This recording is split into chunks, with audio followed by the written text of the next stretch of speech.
لا إله إلا الله محمد رسول الله اما بعد فاعوذ باللہ من الشیطان الرجیم بسم اللہ الرحمن الرحیم۔ کی پیدائش اور زمین و آسمان کے اندر انسان کی ضروریات زندگی جو چیزیں ہیں نظر آتی ہیں، یہ رب ذوالجلال کی طرف سے انسانیت کے اوپر انعامات ظاہرہ ہیں، اور دوسرے انعامات وہ انعامات جو اللہ تبارک و تعالیٰ نے انسانیت کے لیے اوپر کیے، لیکن وہ ظاہر نہیں، پوشیدہ ہیں، نظر نہیں آتے، انہیں محسوس نہیں کیا جا سکتا۔ مثال کے طور پہ علم، حکمت، اخلاق حسنہ وغیرہ وغیرہ، یہ وہ انعامات ہیں جنہیں اللہ پاک نے انسانیت کے اوپر کیا ہے، لیکن انسان اس کو دیکھ بھی نہیں سکتا، محسوس بھی نہیں کر سکتا۔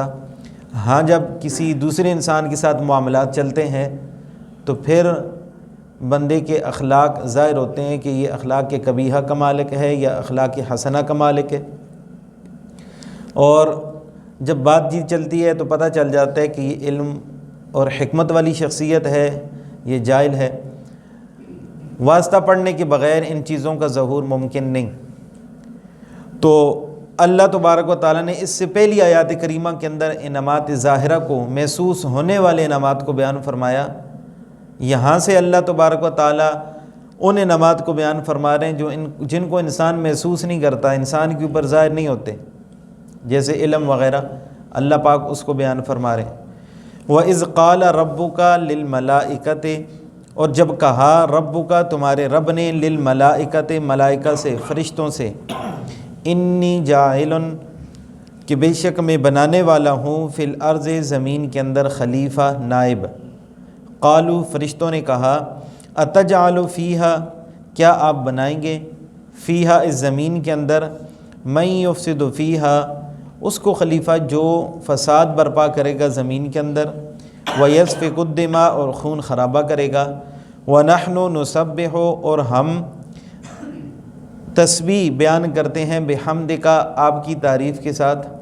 وَنُقَدِّسُ، اور ہم پاکی بیان کرتے ہیں، لَكَ، آپ کی۔ قال، اللہ تبارک و تعالیٰ نے فرمایا، انی اعلم ما لا تعلمون، بے شک جو میں جانتا ہوں وہ تم نہیں جانتے۔ تو اللہ تبارک و تعالیٰ نے ملائکہ کی مجلس کے اندر انسانیت کو وجود بخشنے سے پہلے انسانیت کا تذکرہ کیا، یہ بھی انسانیت کے لیے شرف کا مقام تھا۔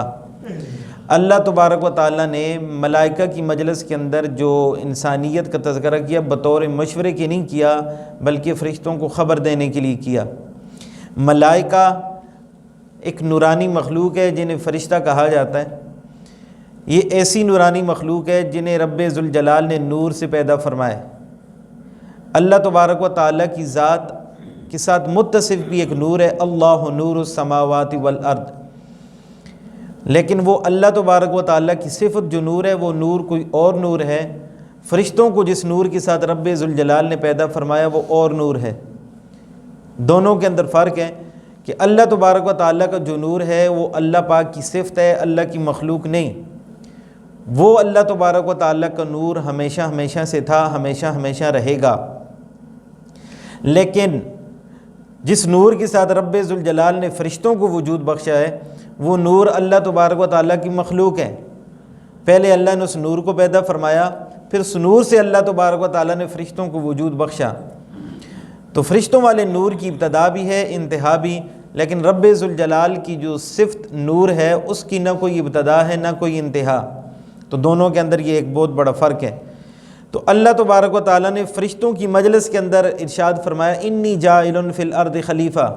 کہ میں زمین کے اندر اپنا ایک نائب بنانا چاہتا ہوں، ایک خلیفہ بنانا چاہتا ہوں۔ تو قالوا، فرشتوں نے کہا، اتجعل فیہا، کیا آپ زمین کے اندر ان شخصیات کو اپنا خلیفہ بنائیں گے جو زمین کے اندر فتنہ فساد کریں گے، خون خرابہ کریں گے؟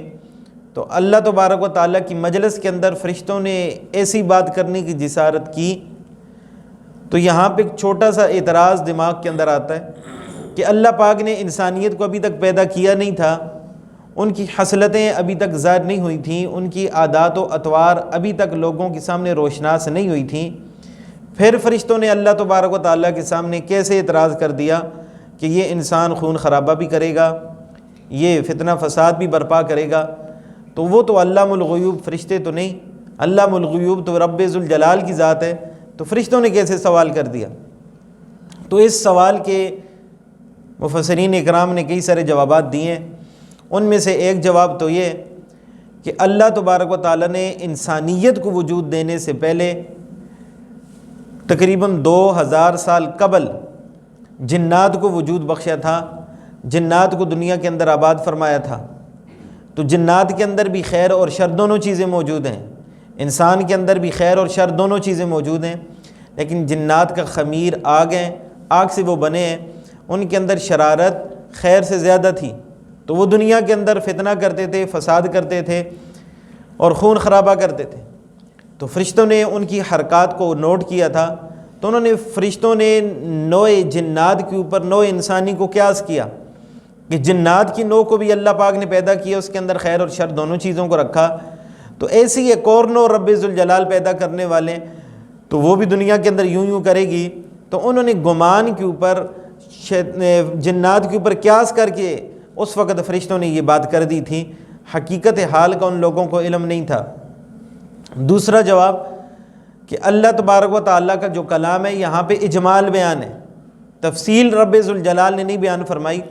ممکن ہے کہ اللہ تبارک و تعالیٰ نے فرشتوں کی مجلس کے اندر جب انسانیت کو اپنا خلیفہ بنانے کا اعلان کیا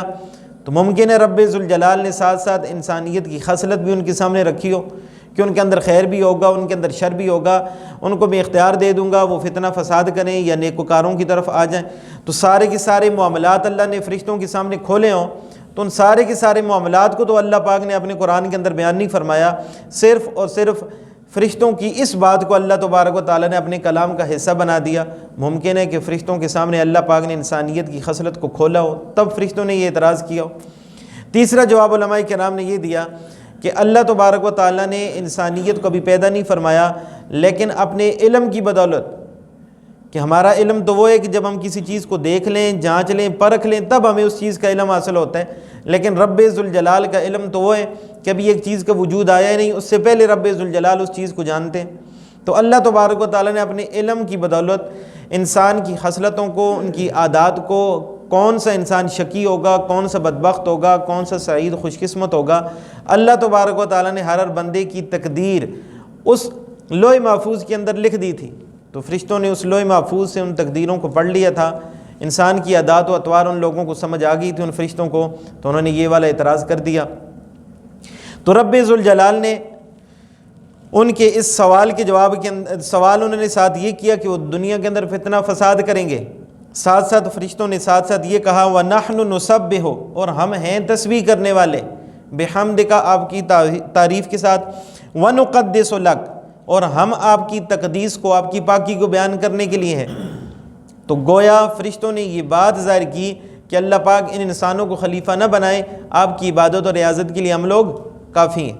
تو اللہ تبارک و تعالیٰ نے فرمایا انی اعلم ما لا تعلمون، جو کچھ میں جانتا ہوں وہ تم نہیں جانتے۔ تو رب ذوالجلال نے انی اعلم ما لا تعلمون جو فرمایا، فرشتوں کے اوپر یہ بات ظاہر کرنے کے لیے فرمایا تھا کہ تم شر اور فتنہ فساد کر نہیں سکتے، اس لیے کہ تمہارے اندر وہ خمیر میں رب ذوالجلال نے نہیں رکھا، تمہارے اندر تو صرف اور صرف خیر ہی خیر،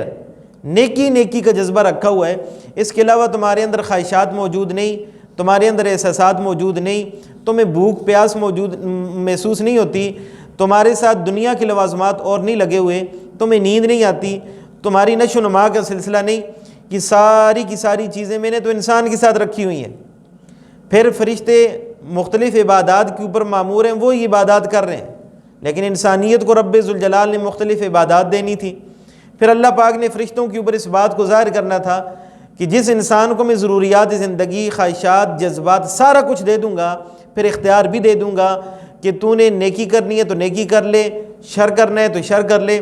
آخرت میں تجھے اس کا نعم البدل مل جائے گا۔ تو اللہ تبارک و تعالیٰ نے جب انسان کو اختیار دے دیا، پھر یہ انسان اللہ تبارک و تعالیٰ کی دی ہوئی نعمتوں کو استعمال کرے،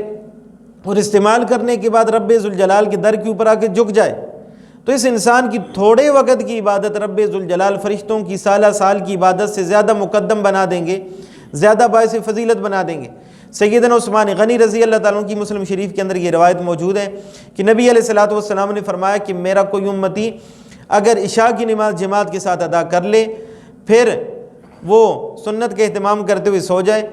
پھر فجر کی نماز جماعت کے ساتھ ادا کرے، تو ساری رات اللہ تبارک و تعالیٰ اس کو عبادت کا ثواب عطا فرما دیتے ہیں۔ تو ساری رات فرشتے جاگ کے سبحان اللہ و بحمدہ سبحان اللہ و بحمدہ تسبیحات کا ورد کریں گے۔ تو اللہ پاک فرما رہے ہیں کہ میرے یہ بندے جن کے اندر خیر اور شر دونوں چیزیں موجود ہوں گی، یہ تھوڑے سے وقت کے اندر 10 منٹ 20 منٹ کی عبادت کریں گے، اور 10-20 منٹ کی عبادت میں تمہاری ساری رات کی عبادت سے زیادہ باعث فضیلت بنا دوں گا۔ کیوں؟ انی عالم ما لا تعلمون، جو کچھ میں جانتا ہوں کہ ان کو کیسے کیسے اجر ملیں گے، ما لا تعلمون، وہ تم نہیں جانتے۔ تو فرشتوں کے اوپر اللہ تبارک و تعالیٰ نے انسانیت کی فوقیت کو ظاہر کرنے کے لیے یہ بات ارشاد فرما دی۔ پھر اس کے بعد اللہ تبارک و تعالیٰ نے آدم علیہ السلام کو وجود دے دیا، آدم علیہ السلام کی تخلیق ہو گئی، جنت کے اندر وہ پیدا ہو گئے۔ پھر اللہ پاک نے ان کی فضیلت کو فرشتوں کے اوپر ظاہر کرنا تھا، پھر اللہ تبارک و تعالیٰ نے ان کی فضیلت ظاہر کرنے کے لیے جس چیز کا انتخاب فرمایا وہ چیز علم تھی، کہ اللہ پاک نے علم کی بدولت سیدنا آدم علیہ السلام کو فرشتوں کے اوپر فضیلت عطا فرما دی۔ کیسے؟ ان آیات کے اندر آگے اللہ تبارک و تعالیٰ نے اس انداز کے ساتھ بات کو بیان فرمایا کہ اگر کوئی ترجمہ ہی سن لے تو اس کو ساری کی ساری بات واضح ہو جائے گی۔ آگے دیکھیں ترجمے کو، وَعَلَّمَ آدَمَ الْأَسْمَاءَ كُلَّهَا، وَعَلَّمَ اور سکھائے اللہ تبارک و تعالیٰ نے آدم علیہ السلام کو اسماء کلھا تمام چیزوں کے نام، ثم عرضہم علی الملائکہ پھر پیش کیا ان چیزوں کو ملائکہ کے اوپر، فرشتوں کے اوپر، فقالا پھر اللہ تبارک و تعالیٰ نے ان فرشتوں کو مخاطب کر کے فرمایا انبئونی مجھے خبر دو باسماء ہؤلاء ان چیزوں کے ناموں کی، جو چیزیں میں نے تمہارے اوپر ابھی پیش کی ہیں ان چیزوں کے ناموں کی خبر مجھے دو، ان کنتم صادقین اگر تم سچے ہو، یعنی انسان کو خلیفہ نہیں بنانا چاہیے، نائب نہیں بنانا چاہیے، اس بات کے اندر تم سچے ہو تو ان چیزوں کے نام مجھے بتا دو۔ قالو فرشتوں نے کہا سبحانک اے اللہ پاک آپ پاک ہیں، لا علم لنا ہم نہیں جانتے، الا مگر اتنا ہی جانتے ہیں، ما علمتنا جو کچھ آپ نے ہمیں سکھا دیا، انک انت العلیم الحکیم بے شک آپ علم والے بھی ہیں آپ حکمت والے بھی ہیں۔ تو پھر اس کے بعد قال رب ذوالجلال نے آدم علیہ السلام کو مخاطب کیا، یا آدم اے آدم انبئہم ان کو خبر دو، ان فرشتوں کو خبر دو، ان کو بتاؤ، باسمائہم ان چیزوں کے نام، فلما انبأہم باسمائہم جب آدم علیہ السلام نے ان فرشتوں کو خبر دے دی، ان کو باتیں ساری کی ساری ان چیزوں کے نام بتلا دیے، قال پھر اللہ تبارک و تعالیٰ نے فرشتوں کو مخاطب کر کے کہا الم اقل لکم کیا میں نے تمہیں نہیں کہا تھا، انی عالم کہ بے شک میں جانتا ہوں غیب السماوات والارض زمین و آسمان کے غیب کو، وعالم اور میں جانتا ہوں ما تبدون جو کچھ تم ظاہر کرتے ہو، وما کنتم تکتمون اور جو کچھ تم چھپاتے ہو، ان ساری کی ساری چیزوں کو میں رب ذوالجلال جانتا ہوں۔ تو ان دو آیات کریمہ کے اندر اللہ پاک نے فرشتوں کے سامنے سیدنا آدم علیہ السلام کی فضیلت کو ظاہر کرنے کی جو بات کی، ترجمہ سننے سے پورا کا پورا نقشہ انسان کے دماغ کے اندر بیٹھ جاتا ہے کہ اللہ پاک نے آدم علیہ السلام کو چند چیزوں کے نام سکھلائے، پھر آدم علیہ السلام سے ان چیزوں کو اٹھایا، فرشتوں کی مجلس کے اندر ان چیزوں کو ظاہر فرمایا،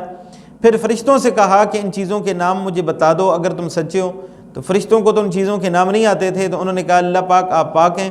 ہمارے پاس وہی علم ہے جو آپ نے ہمیں دے دیا، ان کے نام ہمیں نہیں آتے۔ سیدنا آدم علیہ السلام کو اللہ پاک نے فرمایا کہ اب تو اپنے علم کا اظہار کر، ان چیزوں کے نام ان کو بتا دو۔ تو آدم علیہ السلام نے اپنے علم کو ظاہر فرمایا، جو کہ چھپا ہوا تھا ان کے دماغ کے اندر، ان چیزوں کے ناموں کی صورت کے اندر انہوں نے ظاہر فرمایا۔ اللہ تبارک و تعالیٰ نے ان کی فوقیت فرشتوں کے اوپر ظاہر فرما دی۔ تو یہاں پہ پھر ایک چھوٹا سا اعتراض دماغ کے اندر آتا ہے کہ اللہ پاک نے ان چیزوں کے نام آدم علیہ السلام کے اوپر ظاہر فرما دیے، فرشتوں کو اللہ تبارک و تعالیٰ نے ان کے نام نہیں بتلائے۔ پھر سوال کے اندر اللہ پاک نے فرشتوں سے وہ والا سوال کیا کہ تم ان چیزوں کے نام بتلاؤ۔ ظاہراً تو یہ انصاف کے منافی نظر آتا ہے کہ ایک چیز کی اصلیت، ان کی حقیقت کسی کو بتائی نہ جائے، پھر ان کی حقیقت اس سے پوچھی جائے یا ان کے نام ان سے پوچھے جائیں، یہ تو انصاف کے خلاف نظر آتا ہے۔ اس کے جواب علماء کرام نے بہت سارے دیے، سب سے بہترین جواب شاہ اشرف علی تھانوی رحمہ اللہ نے دیے وہ فرماتے ہیں کہ اللہ تبارک و تعالیٰ نے آدم علیہ السلام کو ان چیزوں کے نام بتلائے، اکیلے میں چھپا کے نہیں بتلائے تھے، فرشتوں کی مجلس کے اندر اللہ تبارک و تعالیٰ نے ان چیزوں کے نام سیدنا آدم علیہ السلام کو بتلا دیے تھے۔ یہ علیحدہ بات ہے کہ آدم علیہ السلام کے ساتھ، انسانوں کے ساتھ وہ چیزیں متعلق تھیں، واسطہ اور تعلق رکھتی تھیں، تو آدم علیہ السلام کے دماغ کے اندر ان چیزوں کے نام بیٹھ کے، یہ نمک ہے، یہ مرچ ہے، یہ ہلدی ہے، یہ پاؤڈر ہے، یہ فلاں چیز ہے، یہ فلاں چیز، تو انسانیت کے ساتھ وہ چیزیں متعلق تھیں، تو آدم علیہ السلام ان چیزوں کو جان بھی گئے اور ان چیزوں کے نام آپ کے دماغ کے اندر بیٹھ بھی گئے۔ فرشتے کھانے اور پینے سے پاک تھے، ان کے ساتھ ان چیزوں کا کوئی تعلق تھا ہی نہیں، ان کو نہ وہ پہچانے، نہ ان کے دماغ کے اندر وہ نام بیٹھے، تو انہوں نے لا علمی کا اظہار پھر کر دیا۔ بے علمی ہی اسی طرح کا معاملہ تھا کہ ایک استاد، ریاضی کا استاد ہو، وہ بیٹھا ہوا، وہ اپنی کلاس کے اندر ریاضی پڑھا رہا ہے، اب اس کے شاگرد بھی اس کے سامنے بیٹھے ہوئے ہیں جنہوں نے ریاضی کی بنیادی قوانین انہوں نے یاد کر لی، ان کو پتہ ہے کہ مثلث کیا چیز ہوتی ہے، مستطیل کیا چیز ہے، قائمہ کیا ہوتا ہے، ہادہ کیا ہوتا ہے، ان کو زاویوں کا، ان کو کلیات کا علم ہے، اور کچھ بالکل اناڑی سے لوگ آ کے ان کے ساتھ بیٹھ گئے جن کو ریاضی کی بالکل شدھ بدھ بھی حاصل نہیں، وہ بھی اس مجلس کے اندر آ کے بیٹھ جاتے ہیں۔ اب استاد اپنے ریاضی جب پڑھا رہا ہے تو اس کے اندر ان قوانین کو بار بار تو نہیں کھولتا، ان قوانین کے صرف نام لے رہا ہے، تو جو ان کے ساتھ ریاضی کے ساتھ متعلق بچے تھے ان کو تو استاد کی ساری باتیں سمجھ میں آ گئیں، لیکن جن کا تعلق استاد کے ساتھ بھی نہیں تھا، میتھ اور ریاضی کے ساتھ بھی کوئی نہیں تھا، تو ان کو استاد کی بات کوئی بھی سمجھ نہ آئی، ان کے سر کے اوپر سے وہ ساری کی ساری باتیں گزر گئیں۔ بے نہیں اسی طرح کا معاملہ فرشتوں کے ساتھ اور آدم علیہ السلام کے ساتھ بھی ہوا۔ جن چیزوں کا تعلق آدم علیہ السلام اور انسانیت کے ساتھ تھا، وہی والی چیزوں کے سوالات اللہ پاک نے پوچھے، آدم علیہ السلام کو وہ چیزیں یاد ہو گئیں، فرشتوں کو یاد نہ ہوئیں، لہٰذا یہاں پہ انصاف کی منافی کوئی بھی بات نہیں کہ وہ چیزیں انسانیت کے متعلق تھیں، آدم علیہ السلام کو یاد ہو گئیں، تو آدم علیہ السلام نے ان چیزوں کے نام بتلا دیے۔ پھر اللہ تبارک و تعالیٰ نے جب فرشتے لاجواب ہو گئے تو اللہ پاک نے فرمایا قال الم اقل لکم، کیا میں نے تمہیں نہیں کہا تھا، انی عالم، بے شک میں جانتا ہوں، غیب السماوات والارض، زمین و آسمان کے غیب کو، جو کچھ زمین و آسمان کے اندر موجود ہے، ظاہر نظر آ رہا ہے اس کو بھی جانتا ہوں، جو نظر نہیں آ رہا اس کو بھی جانتا ہوں، کہ اللہ تبارک و تعالیٰ زمین و آسمان کے ہر ذرے سے واقف ہیں، ایک ایک ذرے کی پہچان اور اس کی اصلیت رب ذوالجلال کے علم کے اندر موجود ہے۔ پھر اللہ پاک نے فرمایا وَعَالَمُ، اور میں جانتا ہوں، مَا تُبْدُونَ، جو کچھ تم ظاہر کر رہے ہو۔ ظاہر فرشتوں نے کیا کیا تھا کہ فرشتوں نے کہا تھا کہ اللہ پاک آپ ایسے انسان کو خلیفہ بنائیں گے جو دنیا کے اندر فتنہ فساد کرے گا، جو دنیا کے اندر خون خرابہ کرے گا، تو اللہ پاک نے ان کی ظاہر والی بات کو بھی جانتے ہیں کہ تم جو بات کر رہے ہو اس کو بھی میں جانتا ہوں، وَعَالَمُ مَا تَكْتُمُونَ، اور جو تم چھپا رہے ہو اس کو بھی جانتا ہوں۔ تو فرشتے چھپا کیا رہے تھے؟ چھپا یہ رہے تھے کہ انسان کو خلیفہ بنانے کی ضرورت نہیں، خلیفہ بنانے کے لائق تو ہم خود ہیں، ہمیں خلیفہ بنایا جائے، ہم عبادت کے اندر بڑھ چڑھ کے ہم ہر طرح کی عبادت کر رہے ہیں، ہمیں اپنا نائب بنایا جائے، یہ بات اشارتاً وہ کر رہے تھے، دل کے اندر انہوں نے چھپائی ہوئی تھی، ظاہر اس کو نہیں کیا۔ تو اللہ پاک نے فرمایا وما کنتم تکتمون، جو کچھ تم چھپا رہے ہو میں رب ذوالجلال اس کو بھی جانتا ہوں۔ تو اللہ تبارک و تعالیٰ نے یوں علم کے ذریعے سیدنا آدم علیہ السلام کی فضیلت کو ان فرشتوں کے اوپر ظاہر فرما دیا۔ جب فضیلت ظاہر ہو گئی تو اللہ پاک نے پھر آدم علیہ السلام کو مزید عزتیں دلانے کے لیے مسجود ملائکہ رب ذوالجلال نے بنایا، فرشتوں کو حکم دیا کہ آدم علیہ السلام کو سجدہ کرو،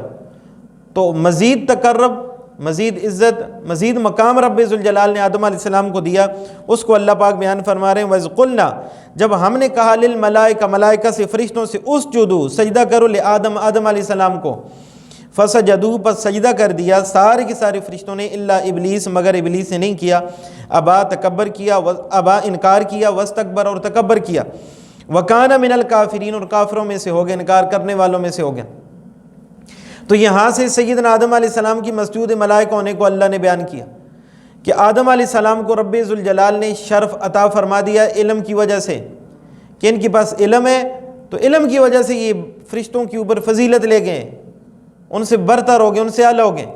پھر اللہ پاک نے ان کے اعلیٰ ہونے کو مزید مستحکم کرنے کے لیے فرشتوں کو حکم دیا اسجدوا لآدم، آدم علیہ السلام کو سجدہ کرو۔ تو سجدہ تو حقیقت میں رب ذوالجلال ہی کو لائق ہے، اور رب ذوالجلال ہی کا حکم تھا، گویا اللہ ہی کو سجدہ کیا جا رہا تھا۔ تو اللہ پاک نے حکم دیا فسجد الملائکہ، تمام کی تمام فرشتوں نے سجدہ کر دیا، الا ابلیس، مگر ابلیس نے سجدہ نہ کیا۔ تو ایک مقام کے اوپر اللہ پاک نے یہاں تو فسجدوا فرمایا، دوسرے مقام کے اوپر اللہ پاک نے فرمایا فسجد الملائکۃ کلھم اجمعون، تمام کی تمام فرشتوں نے، کوئی ایک فرشتہ بھی ایسا نہ تھا جس نے سجدے کے اندر سر کو نہ جھکایا ہو، تمام کی تمام فرشتوں نے سروں کو جھکا دیا تھا، لیکن شیطان جو تھا، ابلیس جو تھا، اس نے انکار کیا۔ تو یہاں پہ ایک پھر تھوڑا سا اعتراض ہوتا ہے کہ شیطان کے بارے میں تو اللہ پاک فرما رہے ہیں وَكَانَ مِنَ الْجِنِّ، وہ تو جنوں میں سے تھا، تو یہاں پہ حکم دیا جا رہا ہے فرشتوں کو، تو یہ شیطان نے انکار کر دیا، شیطان کو حکم ہی نہیں تھا تو شیطان نے انکار کیسے کر دیا؟ تو اس کی بھی دو جواب علماء کرام نے دیے۔ پہلا جواب تو یہ ہے کہ یہ فرشتہ تو نہیں تھا لیکن جن تھا،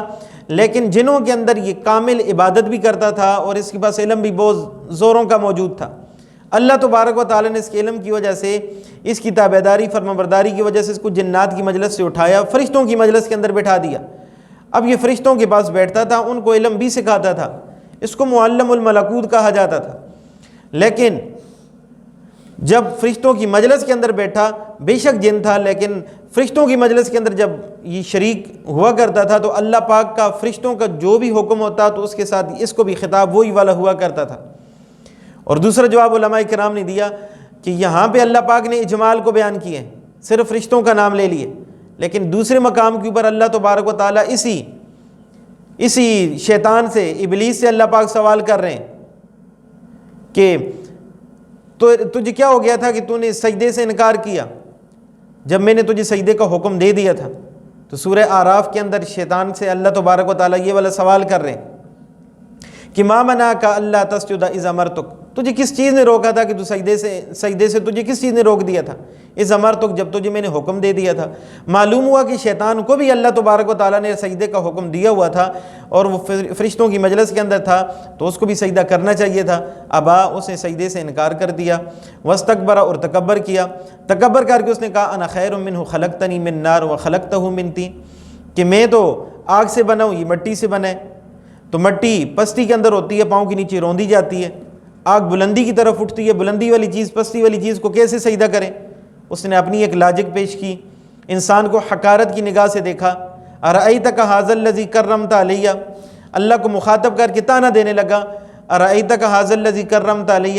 کیا اس انسان کو تو میرے اوپر فضیلت دے رہا تھا کہ جس کو مٹی سے پیدا کیا ہوا ہے؟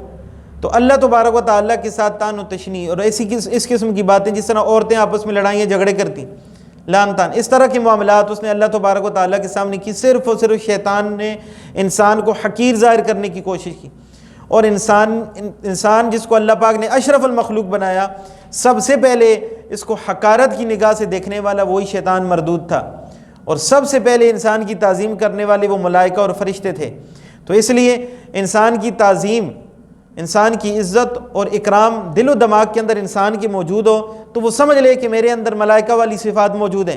کہ میں انسان کی عزت کرتا ہوں، اس کی تکریم کرتا ہوں۔ اگر انسان کے اندر باقی انسانوں کو حقیر سمجھنے والے جذبات موجود ہوں تو وہ سمجھ لے کہ میرے اندر کوئی شیطان بیٹھا ہوا ہے، میری سوچ، میری خیالات، میرے احساسات شیطانی بن چکے، تو لہٰذا وہ توبہ طائب ہو، شیطانی صفات سے دور اپنے آپ کو کر کے اللہ تبارک و تعالیٰ کی نورانی مخلوق فرشتوں والی صفات کو اپنانے کی کوشش کرے، اپنے آپ سے ہر انسان کو اعلیٰ اور عرفہ ماننے کی کوشش کرے کہ میں کچھ بھی نہیں ہوں، سارے کے سارے انسان مجھ سے اعلیٰ ہیں۔ اگر میں 5 نمازوں کی پابندی کر رہا ہوں، کوئی ایک کبھی نہیں کر رہا، یا جمعے کی نماز صرف اور صرف پڑھتے، اس کو بھی حقیر نہیں سمجھنا، اس کے بارے کے اندر بھی یہ تصور کرنا ہے کہ پتہ نہیں میری 5 قبول ہوتی ہیں یا نہیں ہوتی، اس کی ایک بھی رب ذوالجلال اس درجے پہ قبول فرما لیں کہ 5 میری اس کے مقابلے کے اندر کوئی حیثیت نہ رکھیں۔ ہو سکتا ہے کہ کافر مجھ سے زیادہ بہتر ہو، کہ مرتے وقت مجھ سے کلمہ ایمان چھین لیا جائے اور مرتے وقت اس کو کلمہ ایمان دے دیا جائے۔ تو اس لیے کسی کو حقارت کی نگاہ سے نہیں دیکھنا، بطور انسان ہر انسان کی شرف اور اکملیت کو، اعلیٰ ہونے کو تسلیم کرنا، یہ فرشتوں کی صفت ہے۔ اللہ تبارک و تعالی ہمیں فرشتوں والی صفات اپنانے کی توفیق عطا فرمائے، شیطانی صفات سے اللہ تبارک و تعالی ہم سب کو محفوظ و مامون فرمائے۔ جو کچھ کہا آپ حضرات نے سنا، اللہ عمل کی توفیق نصیب فرمائے۔